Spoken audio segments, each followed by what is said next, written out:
আজকে আমরা যেটা পড়ছি সেটা হচ্ছে বায়োটেকনোলজির কিছু প্রয়োগ সম্পর্কে পড়ব। এবার বায়োটেকনোলজির যে প্রয়োগগুলো রয়েছে তার মধ্যে বেশ কিছু প্রয়োগ আছে যেটা হচ্ছে স্বাস্থ্যক্ষেত্রে। তো যখনই আমরা অ্যাকচুয়ালি হেলথের জন্য বায়োটেকনোলজিকে অ্যাপ্লাই করছি তখন সেটাকে বলছে অ্যাপ্লিকেশন ইন হেলথ বায়োটেকনোলজি। তো যে কাজগুলোতে অ্যাকচুয়ালি বায়োটেকনোলজি ইউজ করা হয় সেটা হচ্ছে বিভিন্ন ভ্যাকসিন প্রোডাকশনের জন্য বা ইন্টারফেরন হচ্ছে ভাইরাসের বিরুদ্ধে অ্যাকচুয়ালি আমাদের ইমিউনিটি প্রডিউস করে। ইন্টারফেরন যে কোনো ভাইরাল ডিজিজ থেকে বাঁচতে আমাদেরকে সাহায্য করে। এটা ছাড়াও বিভিন্ন রকম অ্যান্টিবায়োটিক প্রোডাকশনের জন্য বা হিউম্যান ইনসুলিন প্রোডাকশনের জন্য আমরা কিন্তু দেখো বিভিন্নভাবে বায়োটেকনোলজিকে ইউজ করে থাকি। তার মধ্যে সবথেকে বেশি ইউজ যেটা হয় সেটা হচ্ছে ইনসুলিন প্রোডাকশনে। নর্মালি আমরা জানি যে ব্লাড সুগার একটা খুব কমন ডিজিজ এবং সেই ডিজিজকে আটকানোর জন্য আগেকার দিনে প্রথম দিকে যেটা শুরু করা হয়েছিল সেটা হচ্ছে ক্যাটেল ইনসুলিন, যে গবাদি পশুর দেহ থেকে ইনসুলিন কালেক্ট করে সেটাকে পিউরিফাই করে মানুষকে দেওয়া হতো। কিন্তু দেখা যেত তাতে যেটা সমস্যা হতো সেটা হচ্ছে অনেক সময় মানুষের মধ্যেতে ওই জিনিসটা অ্যালার্জি তৈরি করে দিত এবং অনেক সময় দেখা যায় অ্যান্টিবডি প্রোডাকশনের থ্রু দিয়ে ওই ক্যাটেল ইনসুলিনকে হয়তো দেহ নষ্টও করে দিত। তার জন্য সাকসেস রেট যেটা ছিল সেটা যে খুব বেশি ছিল তা নয়। পরবর্তী পর্যায়ে অ্যাকচুয়ালি ইনসুলিনকে নিয়ে কাজ করা শুরু হলো, যে ইনসুলিনের স্ট্রাকচার। ইনসুলিন আমরা জানি যে ইনসুলিন যেটা হয় সেটা হচ্ছে আইলেটস অফ ল্যাঙ্গারহ্যান্স, আমাদের অ্যাকচুয়ালি অগ্নাশয় বা প্যানক্রিয়াস যেটাকে বলি, সেখানকার আইলেটস অফ ল্যাঙ্গারহ্যান্সের বিটা সেল থেকে ইনসুলিন প্রডিউস হয়। এবং ইনসুলিনের অভাবে যেটা হয় সেটা হচ্ছে ডায়াবেটিস মেলিটাস বলে একটা রোগ হয়, টাইপ 1, যে ক্ষেত্রে জিনিসটা যেটা বলা হয় সেটা হচ্ছে আমাদের ব্লাড সুগার লেভেল যেটা সেটা বেড়ে যায় এবং কোষের মধ্যে যেহেতু গ্লুকোজ বা কার্বোহাইড্রেটের পরিমাণ কমে যায়, তাহলে কোষগুলো আস্তে আস্তে মানে গ্লুকোজ না পেয়ে শক্তির অভাবে ধীরে ধীরে নষ্ট হতে শুরু করে। এবার আইলেটস অফ ল্যাঙ্গারহ্যান্সের প্রথম যখন ইনসুলিন তৈরি হয়, প্রথম তার মধ্যেতে যে 4টে পার্ট থাকে। এবার তার মধ্যে প্রথম যেটা রয়েছে সেটা হচ্ছে সিগন্যাল পলিপেপটাইড, তারপর একটা বি রিজিয়ন, তারপর একটা সি রিজিয়ন, তারপর একটা এ রিজিয়ন, এরকম থাকে। এরপর দেখা যায় এই সিগন্যাল পলিপেপটাইড যেটা রয়েছে সেই সিগন্যাল পলিপেপটাইড যুক্ত যে গঠনটা এটাকে বলা হয় প্রি প্রো ইনসুলিন। এরপর যেটা হয় যে এখান থেকে অ্যাকচুয়ালি এই সিগন্যাল পলিপেপটাইডটা কেটে বাদ যায়, তখন এই স্ট্রাকচারটাকে বলা হয় প্রো ইনসুলিন। এবং প্রো ইনসুলিন যখন তৈরি হয় তখন অ্যাকচুয়ালি যেটা হয় সেটা হচ্ছে দেখো যে সেখানকার মধ্যে সিগন্যাল পলিপেপটাইড বাদ চলে যায়। এবার সেখানকার মধ্যে বি আর এ এই রিজিয়নগুলোর মধ্যে ডাইসালফাইড লিঙ্কেজ তৈরি হয়। এরপর দেখা যায় যে মাঝের যে অ্যাকচুয়ালি যে পার্টটা সি রিজিয়ন যে পার্টটা এটা অ্যাকচুয়ালি কেটে বাদ চলে যায়, সি পলিপেপটাইডটা কেটে বাদ চলে যায়। আর অন্যদিকে এই এ আর অ্যাকচুয়ালি বি যে পার্টটা রয়েছে তারা দেখো নিজেদের মধ্যে ডাইসালফাইড লিঙ্কেজ তৈরি করে আলটিমেট ইনসুলিন যেটা সেটা তৈরি করে। দেখো প্রথম অবস্থায় যখন তৈরি হয় এটা দেখো অ্যাকচুয়ালি বুঝতেই পারছো এটা হচ্ছে সিগন্যাল পলিপেপটাইড। এরপর দেখো এইটা হচ্ছে অ্যাকচুয়ালি বি রিজিয়ন, এরপর দেখো এটা হচ্ছে সি রিজিয়ন এবং তারপর দেখো এই রিজিয়নটা যেটা রয়েছে এটা হচ্ছে এ রিজিয়ন। এবার দেখো ঠিক এমন ভাবে একটা লুপ তৈরি করেছে যে লুপটার মাধ্যমে দেখো অ্যাকচুয়ালি এ আর বি এরা কিন্তু কাছাকাছি চলে এসছে, যার জন্য এরপর যেটা হয় যে প্রথম এই যে স্ট্রাকচারটা তৈরি হয় এইটাকে অ্যাকচুয়ালি বলা হয় প্রি প্রো ইনসুলিন। এরপর যখন এই সিগন্যাল পলিপেপটাইডটা কেটে বাদ চলে যায়, মানে এইখান থেকে চেনটা ডিট্যাচ হয়ে এটা বেরিয়ে যায়, তখন এটাকে বলা হয় যেটা যে স্ট্রাকচারটা পড়ে থাকে এই যে লুপের মতো এইটাকে বলা হয় যেটা সেটা হচ্ছে প্রো ইনসুলিন। এর পরবর্তী পর্যায়ে এই যে সি চেন মানে মাঝের যে চেনটা এইটাও কেটে বাদ চলে যায়। তো তখন এটা যখন বেরিয়ে চলে গেল তখন দেখো আলটিমেটলি পড়ে রইল যেটা সেটা হচ্ছে এই যে বি চেন যেটা রয়েছে সেটা পড়ে থাকছে আর এ চেন যেটা রয়েছে সেটা পড়ে আছে। এবার দেখো এ চেন আর বি চেন ডাইসালফাইড লিঙ্কেজ দিয়ে অ্যাটাচ করে রয়েছে আর অন্যদিকে এ চেন যেটা রয়েছে তার মধ্যেও নিজস্ব একটা ডাইসালফাইড লিঙ্কেজ আছে। তখন শুধু এই গ্রিন কালার আর এই অরেঞ্জ কালারের পোর্শনটুকু পড়ে থাকে আর এইটাই অ্যাকচুয়ালি হচ্ছে যেটা সেটা হচ্ছে ইনসুলিন।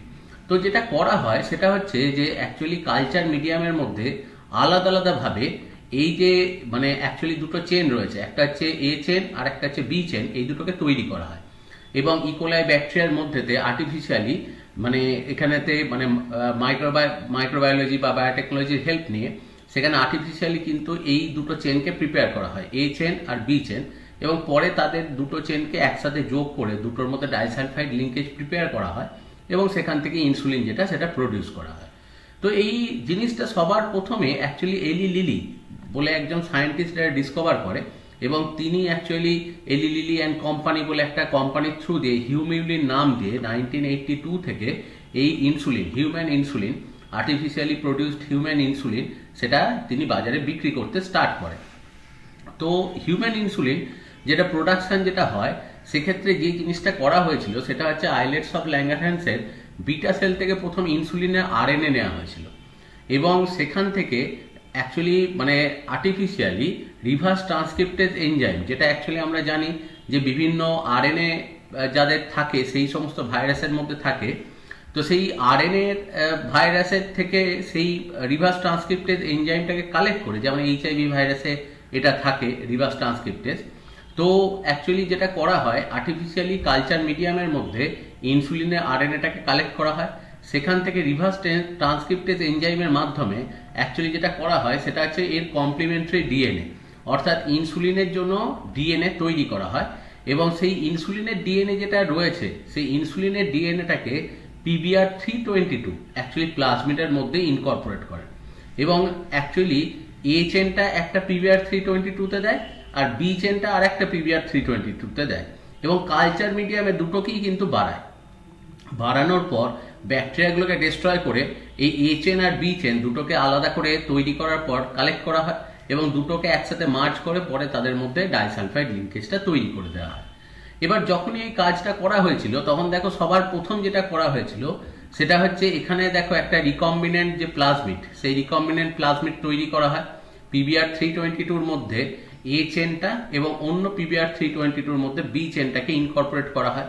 তারপর সেই যে অ্যাকচুয়ালি ডিএনএ যেটা ওখানেতে দেখো ওই রিকম্বিনেন্ট ডিএনএ যেটা তৈরি হয়েছিল সেটা অ্যাকচুয়ালি ব্যাকটেরিয়ার মধ্যে ইকোলাই ব্যাকটেরিয়ার মধ্যে ইলেকট্রোপোরেশন, আগেই পড়েছি যে মানে ক্যালসিয়াম ক্লোরাইড যুক্ত একটা মিডিয়ামের মধ্যেতে হালকা ইলেকট্রিক শক দেওয়া হয়, তাহলে ইলেকট্রিক শকের জন্যই কিন্তু এটা এর ভেতরেতে এসে প্রবেশ করে যায় এবং এখানেতে দেখো যখন এই কাজটা করা হয় সেই মিডিয়াম যেটা ব্যবহার করা হচ্ছে যেখানেতে তোমার এই ধরো ইনসুলিন প্রোডাকশন করা হচ্ছে এবং এইভাবে তোমার ডিএনএ ইনকর্পোরেট করা হচ্ছে, যে সেই ক্ষেত্রে দেখো অ্যাকচুয়ালি CaCl2 যেটা আমরা এই মিডিয়ামেতে মানে ইউজ করছি, তাহলে তাতে কি হয় যে এই যে গোটা প্রসেস যেটা রয়েছে অর্থাৎ ডিএনএর যে প্রবেশ যেটা সেই ডিএনএর প্রবেশটাকে কিন্তু অনেক ইজি হয়। তো সেই জন্য ক্যালসিয়াম ক্লোরাইড যেটা CaCl2 সেখানেতে অ্যাপ্লাই করা হয়, তাহলে রিকম্বিনেন্ট ডিএনএটা এখানে ঢুকে যায়। এবার সেই কালচার মিডিয়ামেতে অ্যাকচুয়ালি ওই দুটো ব্যাকটেরিয়াকে যার মধ্যে এ চেনটা ঢোকানো হয়েছে এবং যার মধ্যে বি চেনটা ঢোকানো হয়েছে দুটোকেই সেপারেট কালচার মিডিয়ামেতে বাড়ানো হয়। এবার বাড়ানোর পর দেখা যায় যে যখন সাফিসিয়েন্ট অ্যামাউন্টে জিনিসটা হয়ে যায় তখন ব্যাকটেরিয়াগুলোকে ডিস্ট্রয় করে দেওয়া হয় এবং তারপরে অ্যাকচুয়ালি সায়ানোজেন ব্রোমাইড অ্যাপ্লাই করে অ্যাকচুয়ালি এ চেন এবং বি চেনকে তাদের কিন্তু ওই অ্যাকচুয়ালি যে হোস্টের মধ্যেতে বা যে ইকোলাই ব্যাকটেরিয়ার মধ্যে ওটাকে কালচার করা হচ্ছিল তাদের দেহ থেকে বার করে আনা হয়। তো সায়ানোজেন ব্রোমাইড যেটা সেটা হচ্ছে এ চেন এবং বি চেন আইসোলেশনে কাজ করে এবং আইসোলেশন করার পর তাদেরকে একসাথে রেখে ডাইসালফাইড লিঙ্কেজ যেটা সেটাকে তৈরি করে দেওয়া হয় এবং তাতে দেখা যায় যে আর্টিফিশিয়াল ইনসুলিন সেখানে প্রিপেয়ার হয় এবং যখনই কোনো মানুষের ক্ষেত্রে সে ব্লাড টেস্টে দেখে যে তার ব্লাড সুগার অ্যাকচুয়ালি বেড়ে গেছে, তো সঙ্গে সঙ্গে সে কিন্তু ইনসুলিন ইনজেকশন যেটা সেটা নিতে স্টার্ট করে। তো এইভাবেই হিউম্যান ইনসুলিন প্রোডাকশন করা হয় এবং যেহেতু দেখো ওটা মানুষের আরএনএ থেকেই মানে মানুষের ইনসুলিনের আরএনএ থেকেই ডিএনএটা প্রিপেয়ার করা হয়েছে, সুতরাং সেক্ষেত্রে দেখো ইনফেকশন হওয়ার বা অ্যালার্জি হওয়ার কোনো ব্যাপারই থাকে না, কারণ ওটা সেম স্পিসিসেরই অ্যাকচুয়ালি ইনসুলিন কিন্তু আমরা ইউজ করছি। তাহলে এটা একটা দেখো ইনসুলিন তৈরির মেথড যেটা আমরা মেডিকেল সায়েন্সে বা হেলথের ক্ষেত্রে ব্যবহার করছি। সেকেন্ড আর একটা অ্যাপ্লিকেশন যেটা সেটা হচ্ছে ভ্যাকসিনেশন।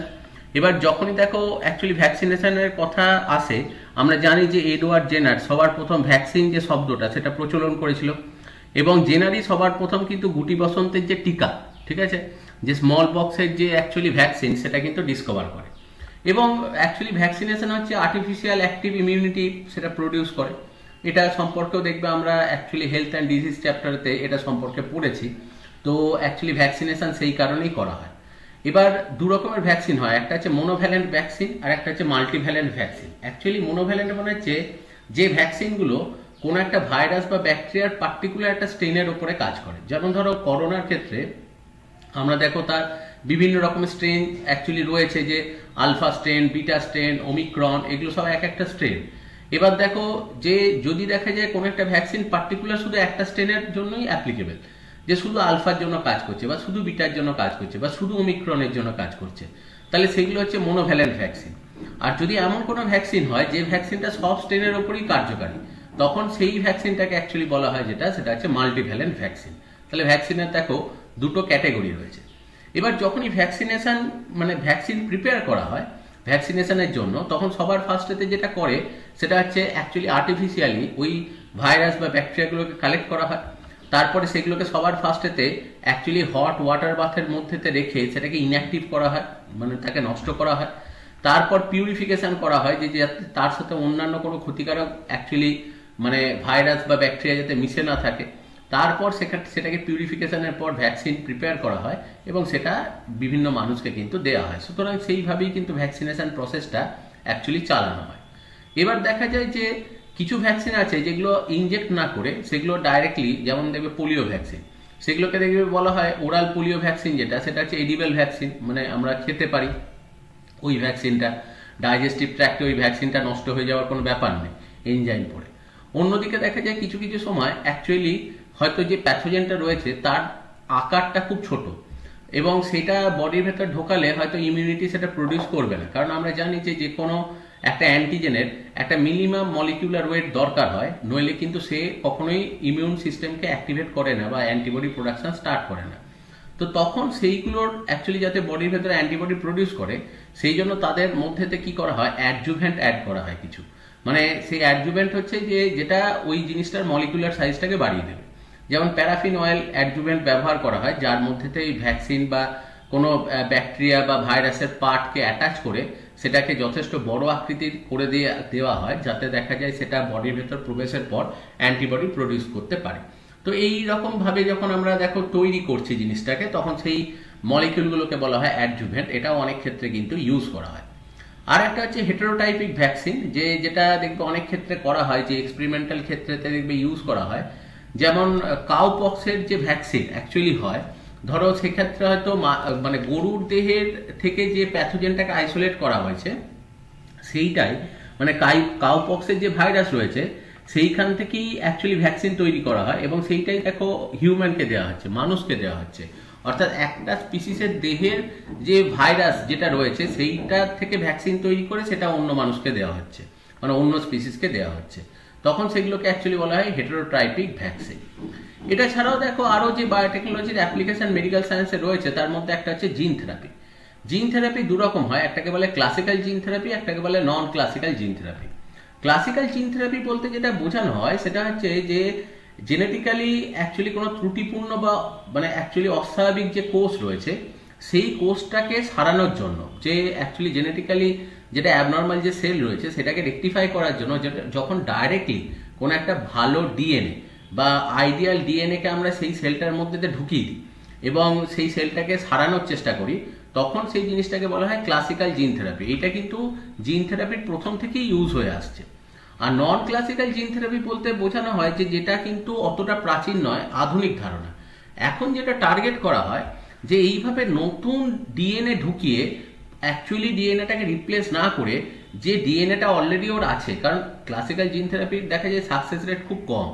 তো সেই জন্য যেটা চেষ্টা করা হয় যে ডিএনএটা রয়েছে সেই ডিএনএটা কোনো না কোনোভাবে সেটা ধরো অল্টার হয়ে গিয়ে ওটা অ্যাবনর্মাল হয়ে গেছে, তো কোনোভাবে ওটাকে মিউটেশন করে বা ওটাকে রেকটিফাই করে যদি ওটাকে নর্মাল ডিএনএতে কনভার্ট করা যায় বা ওটাকে এমন একটা ফর্মে নিয়ে আসা যায় যে ওর ক্ষতিকারক প্রভাব সেটা আটকে যায়।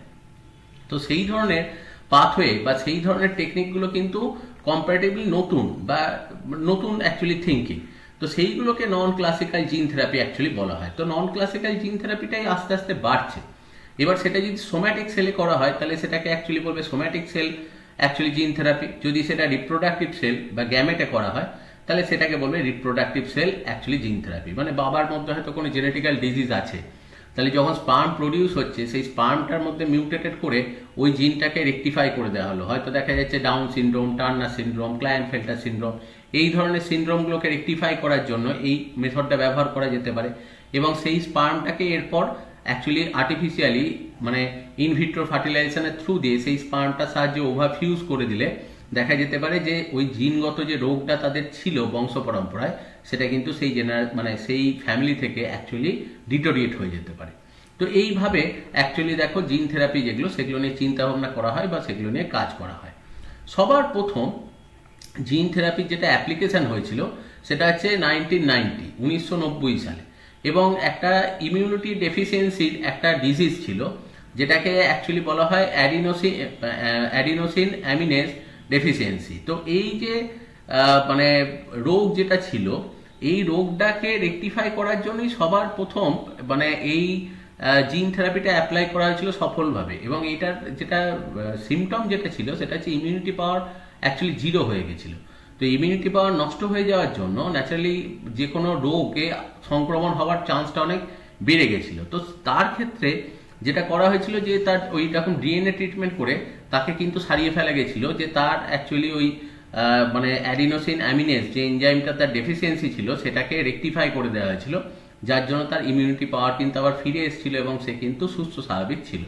তো এইরকমই দেখা যায় বর্তমানে আরও বিভিন্ন ডিজিজের জন্য এগুলো অ্যাপ্লাই করা যেতে পারে জিন থেরাপি। এগুলো একটু মনে রাখতে হবে যে কোন কোন ডিজিজে অ্যাকচুয়ালি জিন থেরাপি অ্যাপ্লাই করা হয়। যেমন দেখো এখানে আর্থেরোস্ক্লেরোসিস থ্রম্বোসিস, মানে যেখানেতে ব্লাড ভেসেলের মধ্যে ফ্যাট জমে গিয়ে ব্লাড ভেসেলের সংকোচন প্রসারণ ক্ষমতা নষ্ট হয়ে যায়, তো সেই ডিজিজকে প্রিভেনশনের জন্য জিন থেরাপি ইউজ করা যায়। সিস্টিক ফাইব্রোসিস, যেটা অ্যাকচুয়ালি আমাদের মানে ইনফেকশন হলে অ্যাকচুয়ালি দেখা যায় যে মিউকাস মানে ব্রঙ্কিউলের মধ্যে মিউকাস যে লেয়ারটা সেটা খুব ঠিক হয়ে যায়, তার জন্য রেসপিরেটরি বা ব্রিদিং প্রবলেম স্টার্ট হয়ে যায়, তো সেটাকে বলা হয় সিস্টিক ফাইব্রোসিস।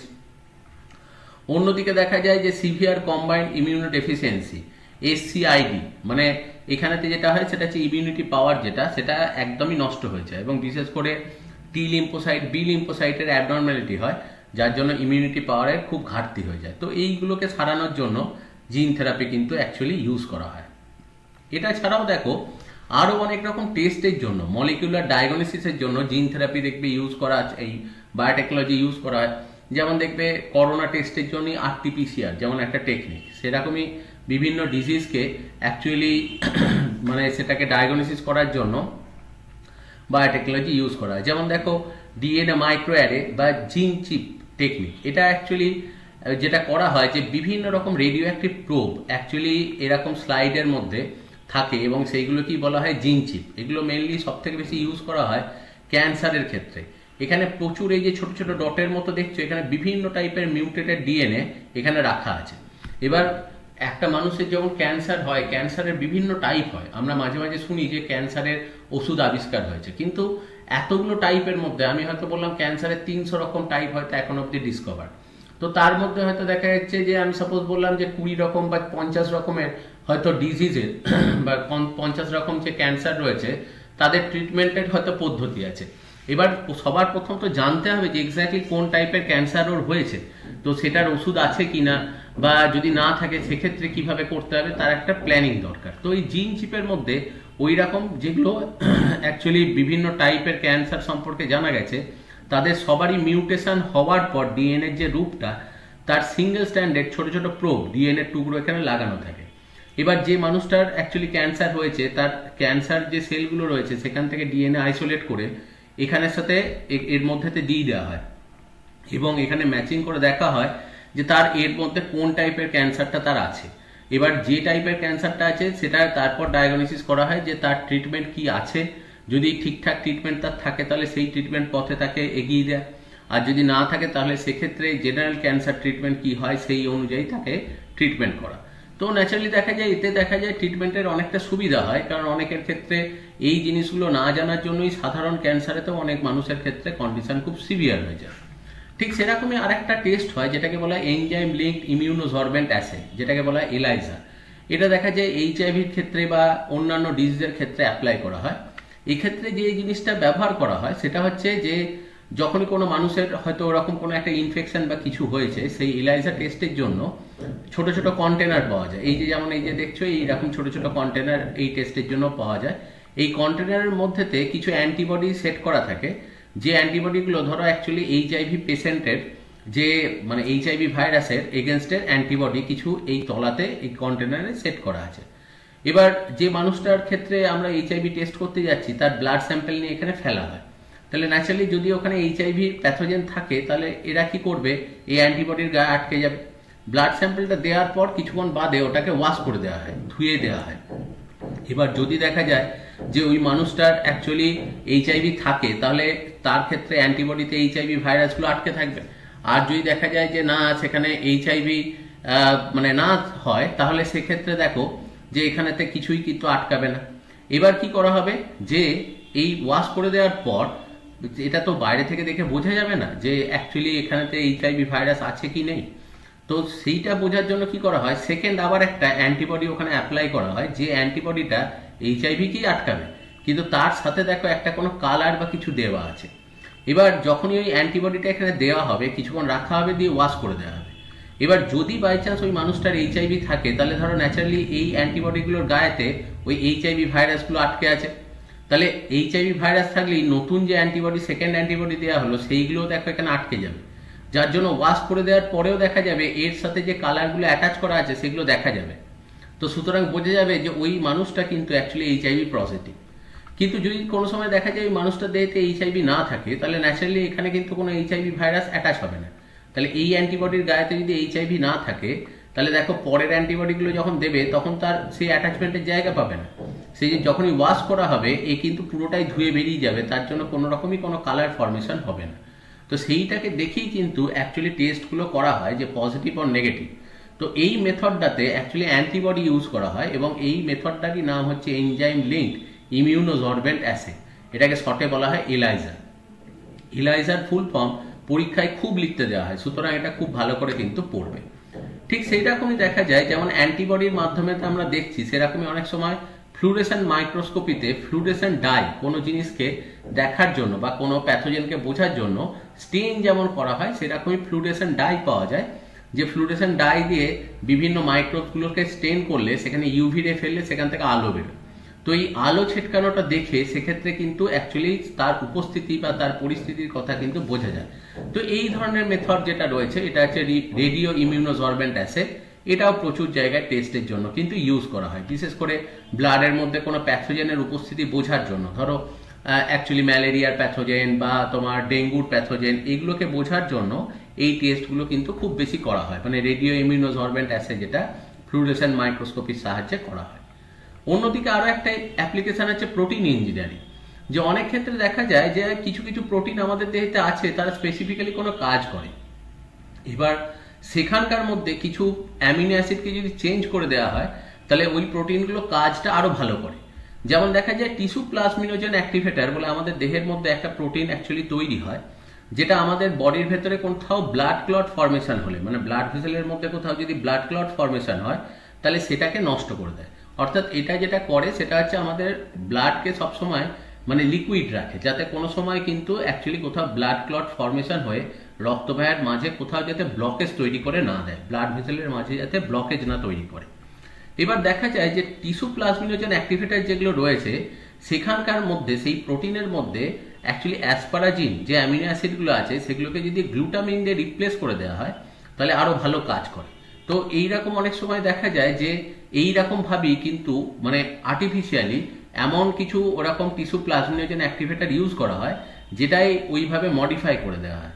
এবং এইগুলোই কিন্তু অ্যাকচুয়ালি হার্টের ওষুধ, মানে হার্টের ওষুধ হার্টে কোনো কাজ করে না। হার্টের ওষুধ কথাটার অর্থই হচ্ছে, হার্টের ওষুধ মানে সেগুলো সব অ্যান্টিকোয়াগুলেন্ট, এগুলো ব্লাড যেটা মানে ব্লাড ভেসেলের মধ্যে কোথাও রক্তকে জমাট বাঁধতে দেয় না। সেই কারণেই দেখবে যখনই কোনো হার্টের ওষুধ খায় এরকম কোনো পেশেন্ট, কোনো যদি অপারেশনের ব্যাপার থাকে, দেখবে ডাক্তার তাকে বলে 7 দিন বা 10 দিন আগে হার্টের ওষুধ যেটা সেটা স্টপ করতে হবে, কারণ ওটা যেহেতু অ্যান্টিকোয়াগুলেন্ট, তাহলে অপারেশন থিয়েটারে যদি ওই ওষুধটা খেয়ে এসে যায়, তাহলে মুশকিলটা হবে যেটা অপারেশন থিয়েটারে যখন ওর দেহ কাটা হবে তখন কিন্তু ওর ব্লাড ক্লট হবে না। তো সেই কারণেই কিন্তু অ্যাকচুয়ালি দেখো যে মানে তার হার্টের ওষুধটাকে বন্ধ করা হয়। তো এখানে টিস্যু প্লাজমিনোজেন অ্যাক্টিভেটরে দেখো কার্যক্ষমতা বাড়িয়ে দেওয়া হচ্ছে অ্যাসপারাজিনগুলোকে গ্লুটামিন দিয়ে রিপ্লেস করে। ঠিক সেরকমই দেখা যায় অনেক সময় অ্যান্টিকোয়াগুলেন্ট হিসেবে হিরোডিন ব্যবহার করা হয়। হিরোডিন যেটা সেটা হচ্ছে জোঁক থেকে পাওয়া যায়, এবং এটাও একটা অ্যান্টিকোয়াগুলেন্ট, এটাও হার্টের ওষুধে ইউজ করা হয়।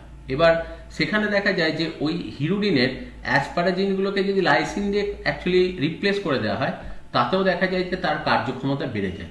তো এইভাবে যখন আমরা কোনো সময় আর্টিফিশিয়ালি দেখো কিছু প্রোটিনের স্ট্রাকচার চেঞ্জ করে দিয়ে তার কার্যক্ষমতাকে বাড়িয়ে দিচ্ছি, তখন এই ধরনের জিনিসগুলো কি বলা হয়, যেটা সেটা হচ্ছে প্রোটিন ইঞ্জিনিয়ারিং, বা অনেক সময় বলা হয় সাইট ডিরেক্টেড মিউটাজেনেসিস। একটা নির্দিষ্ট জায়গাকে টার্গেট করে অ্যাকচুয়ালি গামা রে ইউজ করে মিউটেশন যেটা করা হয় সবসময় গামা রে ইউজ করা হয়, কারণ ইউভি রে বা এক্স রে দিয়ে মিউটেশন হলে অ্যাব্রাপ্ট মিউটেশন হয়, সেটার কোনো রেগুলেশন বা কন্ট্রোল থাকে না। তো সেই জন্য দেখা যায় যে সাইড ডিরেক্টেড মিউটাজেনেসিস করে ওদের ডিএনএ গুলোকে পাল্টে দিয়ে দেখা যায় আরো এফিসিয়েন্ট জিনিস ওখান থেকে পাওয়া যায়। অন্যদিকে এগ্রিকালচারাল ক্ষেত্রেও দেখা যায় যে এর ব্যবহার প্রচন্ড ব্যাপক। যেমন দেখা যায় যে যত তুমি অ্যাকচুয়ালি মানে chemical pesticide, chemical insecticide use করবে, তত তার সাইড এফেক্ট প্রচুর বেশি। এবং তার জন্য দেখা যায় বায়ো অ্যাকুমুলেশন, বায়ো ম্যাগনিফিকেশন, এই সমস্ত প্রবলেমগুলো অ্যাকচুয়ালি ডিডিটি বা বিএইচসি, বেনজিন হেক্সাক্লোরাইড, এগুলো ইউজের জন্য কিন্তু আসে। তো এখন দেখো সেই জন্য অর্গ্যানিক এগ্রিকালচার বা অর্গ্যানো ফার্মিং এর দিকে অনেক বেশি জোর দেওয়া হচ্ছে। এবং আগেও দেখবে বলেছি যে সিকিম হচ্ছে একটা অর্গ্যানিক অ্যাকচুয়ালি মানে কান্ট্রি, যেখানেতে পুরোপুরি শুধু অর্গ্যানিক ফার্মিং করা হয় এবং সেখানে বায়োম্যানিওর, বায়ো ফার্টিলাইজার, বায়ো পেস্টিসাইড এগুলো ব্যবহার করা হয়। তাতে দেখা যায় যে ফসলগুলো অনেক ভালো হয় এবং সেগুলোর জন্য শরীরের আমাদের কোনো ক্ষতিও হয় না। এবং এই ক্ষেত্রে যখনই ধরো এরকম অ্যাকচুয়ালি বায়োলজিক্যালি যখন তুমি চাষ করছো, তখন অনেক ক্ষেত্রেই দেখা যায় যে সেখানে বায়ো পেস্টিসাইড ইউজ করা হয়, যেখানে কিন্তু এই রিকম্বিনেন্ট ডিএনএ টেকনোলজি বা কাইমেরিক ডিএনএ বা মিক্স ডিএনএ প্রিপেয়ার করা হয় এবং সেই ডিএনএ গুলোকে কাজে লাগিয়ে কিন্তু অ্যাকচুয়ালি বিভিন্ন জেনেটিক্যালি মডিফাইড অর্গানিজম, জিএমও যেগুলোকে বলে, সেগুলো তৈরি করা হয় এবং সেগুলো চাষের জন্য অনেক ভালো হয়। অন্যদিকে দেখো বিভিন্ন ওই কাইমেরিক ডিএনএ বা মিক্স ডিএনএ বা রিকম্বিনেন্ট ডিএনএ টেকনোলজি ইউজ করে বিভিন্ন রকমের ট্রান্সজেনিক প্ল্যান্ট অ্যাকচুয়ালি তৈরি করা হয়েছে এবং সেগুলোকে বলা হয় জেনেটিক্যালি মডিফাইড অর্গানিজম বা জিএমও। এতে দেখা যায় চাষ অনেক ভালো হয় এবং ফলনটাও অনেক ভালো পাওয়া যায়। যেমন দেখা যায় যে পুসা কম্পোজিট 1, এটা অ্যাকচুয়ালি ভুট্টার একটা ভ্যারাইটি, যেটা টলারেন্স পাওয়ার হচ্ছে খুব বেশি। মানে এরা খুব শুকনো আবহাওয়াতে, যেখানে বৃষ্টিপাত কম হচ্ছে বা মাটির মধ্যে হয়তো অ্যাসিডের মাত্রা বেশি আছে, সেই জায়গাগুলোতেও খুব ভালো গ্রো করে এবং এদের কিন্তু টলারেন্স পাওয়ার বেশি হওয়ার জন্য এদের ফলন ক্ষমতা কিন্তু অনেক বেশি। অনেক ক্ষেত্রে দেখা যায় যে বিভিন্ন ফসলের ক্ষেত্রে আর একটা প্রবলেম হচ্ছে স্টোরেজ। যেমন টমেটোর মধ্যে প্রচুর জল থাকে এবং টমেটো কিন্তু খুব তাড়াতাড়ি নষ্ট হয়ে যায়, যার জন্য ও ট্রান্সপোর্টেশনে কোনো সমস্যা হলে কিন্তু প্রচুর ফসল সেখানে প্রোডাকশন নষ্ট হয়। তো সেই জন্য একটা জেনেটিক্যালি মডিফাইড একটা প্ল্যান্ট তৈরি করা হয়েছে, যেটাকে বলা হয় ফ্লেভার সেভার টমেটো। অ্যাকচুয়ালি টমেটো যে নষ্ট হয় তার পেছনে কারণ হচ্ছে যে টমেটোর মধ্যে পলিগ্যালাক্টো ইউরোনেজ বলে একটা এনজাইম তৈরি হয়, যে এনজাইমটা এই টমেটোর যে অ্যাকচুয়ালি খোসা যেগুলো থাকে সেখানকার যে কোষ প্রাচীরের বাইরে যে পেকটিন যেটা থাকে, সেই পেকটিনগুলোকে নষ্ট করে দেয়। তো অ্যাকচুয়ালি যেটা করে সেটা হচ্ছে যে এখানে আর্টিফিশিয়ালি ফ্লেভার সেভার টমেটোতে এই পলিগ্যালাক্টো ইউরোনেসের প্রোডাকশনটাকে অ্যাকচুয়ালি কমিয়ে দেওয়া হয় বা নীল করে দেওয়া হয়। তাতে দেখা যায় যে ফসলটা পরিণত হওয়ার পরেও যেহেতু এই বাইরেকার এই ক্যালসিয়াম পেকটেট, ম্যাগনেসিয়াম পেকটেট যে সমস্ত উপাদানগুলো এই সেল ওয়ালেতে আছে, সেইগুলো কখনোই নরম হচ্ছে না, যার জন্য অটোমেটিক্যালি ফসলটার ওপরকার খোসাটা যেটা সেটা শক্ত থাকছে, তার জন্য অনেকদিন এটাকে রেখে দেওয়া যাচ্ছে বা ট্রান্সপোর্ট করতেও সুবিধা হচ্ছে। অনেক ক্ষেত্রে বায়োফর্টিফিকেশন মানে হচ্ছে বায়োটেকনোলজি বা আর্টিফিশিয়ালি যখন কোনো উদ্ভিদের ফলন ক্ষমতা বাড়িয়ে দিই, সেটাকেই বলা হয় বায়োফর্টিফিকেশন।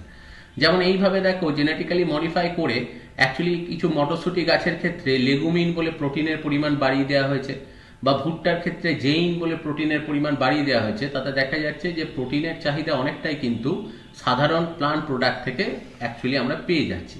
ঠিক সেরকমই দেখো গোল্ডেন রাইস, আমরা জানি যে সাধারণ চালের মধ্যেতেই অ্যাকচুয়ালি ড্যাফোডিলস ফুল থেকে বিটা ক্যারোটিন জিন নিয়ে দিয়ে দেওয়া হচ্ছে, যার জন্য গোল্ডেন কালারের রাইসটা হয়ে যায়।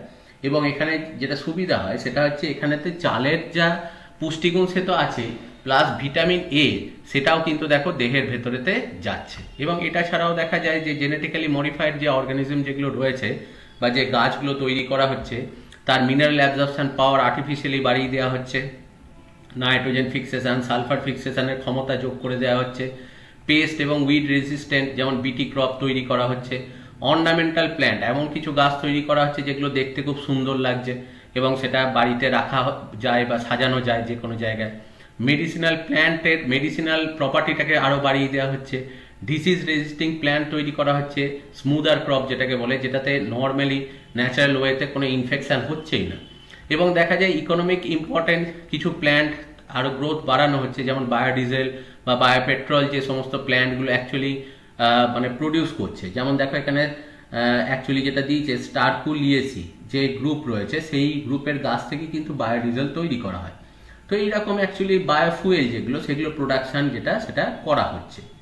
এবার এটা ছাড়াও দেখো আরো বিভিন্ন জায়গাতে, যেমন তুলো চাষ যেখানে হয় সেখানেতে অ্যাকচুয়ালি এরিস বলে একটা ইনসেক্টের ইনফেকশন খুব বেশি হয়। তো সেখানে জানি আমরা ব্রিটি ক্রপ ইউজ করা হচ্ছে। তো সেখানেতে বায়ো ইনসেকটিসাইড, ওটা যে ওখানে ক্রাই জিন থাকে, যেখানে ক্রাই 1 এসি বা ক্রাই 2 এবি, এই জিনগুলো অ্যাকচুয়ালি এই গাছের মধ্যে দিয়ে দেওয়া হচ্ছে, যেটা ক্রাই প্রোটিন বা ক্রিস্টালাইন প্রোটিন তৈরি করছে, যেটা এদের ইন্টেস্টাইনে এসে ক্ষতি করে দিচ্ছে, ইন্টেস্টাইনকে নষ্ট করে। কিন্তু আমাদের ক্ষেত্রে এর কোনো প্রভাব নেই, তার কারণ হচ্ছে আমাদের ডাইজেস্টিভ ট্র্যাক্টে যাওয়ার 30 সেকেন্ডের মধ্যেই কিন্তু এরা ইনঅ্যাক্টিভ হয়ে যায় বা নষ্ট হয়ে যায়। এবং ঠিক একই রকমের দেখো যে অন্য ক্ষেত্রে যেমন টব্যাকো বা তামাক গাছের ক্ষেত্রে, সেখানে দেখো মেলোয়েডিজাইন বলে একটা অ্যাকচুয়ালি একটা নিমাটোড আছে, সেটাকে নষ্ট করার জন্য আরএনএ ইন্টারফেয়ারেন্স বা আরএনএআই বলে একটা টেকনিক ইউজ করা হয়। সেখানে এমন কিছু মানে আরএনএ মলিকুল এদের মধ্যে দিয়ে দেওয়া হয়, বা যেটা হচ্ছে এদের দেহের এই নিমাটোড যেগুলো রয়েছে ওদের দেহের আরএনএ প্রোডাকশন, মানে ডিএনএ থেকে আরএনএ থেকে প্রোটিন প্রোডাকশনটাকে ব্লক করে দেয়। তো এদের নর্মাল যে আরএনএ গুলো প্রডিউস হয়, এই আরএনএআই যেটা, সেগুলো গিয়ে ওর সাথে অ্যাটাচ করে যায়। তার জন্য এরা কিন্তু আর গ্রো করতে পারে না, মরে যায়। তো এই ধরনের বায়োটেকনোলজিক্যাল জিনিস ব্যবহার করে অনেক অ্যানিমেলের বা বিভিন্ন অ্যাকচুয়ালি তোমার ইনসেক্টের গ্রোথটাকে কমিয়ে দেওয়া হয়। এটা ছাড়াও দেখা যায় যে মানে সোর্সের একটা ভ্যারাইটি আছে, যেটা অ্যাকচুয়ালি বলা হয় যে ব্রাসিকা নাপুস। তো তার ক্ষেত্রে যেটা হয়, তার মানে সেখানেতে হিরুডিন অ্যাকচুয়ালি তৈরি হয়, এবং সেইখান থেকে অ্যান্টিকোয়াগুলেন্ট ড্রাগ, অর্থাৎ যেটা আমাদের রক্তকে জমাট বাঁধতে দেয় না, এই ধরনের ড্রাগ সেখান থেকে তৈরি করা হয়। কিন্তু ট্রান্সজেনিক প্ল্যান্টের আবার কিছু খারাপ দিকও আছে। যেমন অনেক সময় দেখা যায় এরকম র্যান্ডামলি জিন অল্টারেশনের জন্য অনেক সময় জিন পলিউশন ক্রিয়েট করে, যার জন্য অনেক গাছপালার মধ্যে ক্ষতিকারক বৈশিষ্ট্যও চলে আসে। অনেক ক্ষেত্রে সুপার উইড তৈরি হয়, এমন কিছু গাছ তৈরি হয়ে যায় যেটার গ্রোথটা এত বেশি হয়ে যায় যে এবং আনকন্ট্রোল হয়ে যায় যে সেটার গ্রোথটা কন্ট্রোল করা মুশকিল হয়। আবার সুপার ইনসেকটিসাইড যেটা কি করে, প্রচুর পতঙ্গকে মেরে ফেলে, তখন দেখা যায় এনভায়রনমেন্টাল যে ব্যালেন্স যেটা, সেটা নষ্ট হয়ে যায়। আবার অনেক ক্ষেত্রে দেখা যায় টার্মিনেটর জিন যদি কোনো গাছে ব্যবহার করা হয়, তাহলে দেখা যায় সেই গাছটা থেকে আর পরবর্তী ক্ষেত্রে সিড মানে সিড তৈরি হয় না, যার জন্য এটাকে ফার্দার ইউজ করা যায় না, সিঙ্গেল ইউজ করতে হয়। তাতে অটোমেটিক্যালি চাষের কস্টিং অনেক বেড়ে যায়। আবার অনেক সময় দেখা যায় এই ধরনের মডিফিকেশন করতে গিয়ে যে কেমিক্যাল তৈরি হচ্ছে, সেটা আবার আমাদের মানে ডাইজেস্টিভ ট্র্যাক্টে বা গ্যাস্ট্রোইন্টেস্টিনাল ট্র্যাক্টে বা পরিপাকতন্ত্রেতে অনেক সময় বিভিন্ন রকম টক্সিসিটি সৃষ্টি করে দেয়। সেটাও আবার দেখা যায় যে তারও কিন্তু একটা ক্ষতিকারক প্রভাব আছে। কিন্তু যে সবকিছু সিস্টেমেটিক ওয়েতে একটু প্রপার রিসার্চের থ্রু দিয়ে যদি আমরা বায়োটেকনোলজিকে এগ্রিকালচারাল ফিল্ডেতে ইউজ করি, তাহলে এর কিন্তু ডিসঅ্যাডভান্টেজগুলো খুব নগণ্য হয়ে যায়, সেখানে অ্যাডভান্টেজটাই কিন্তু সব থেকে বেশি প্রাধান্য পায়।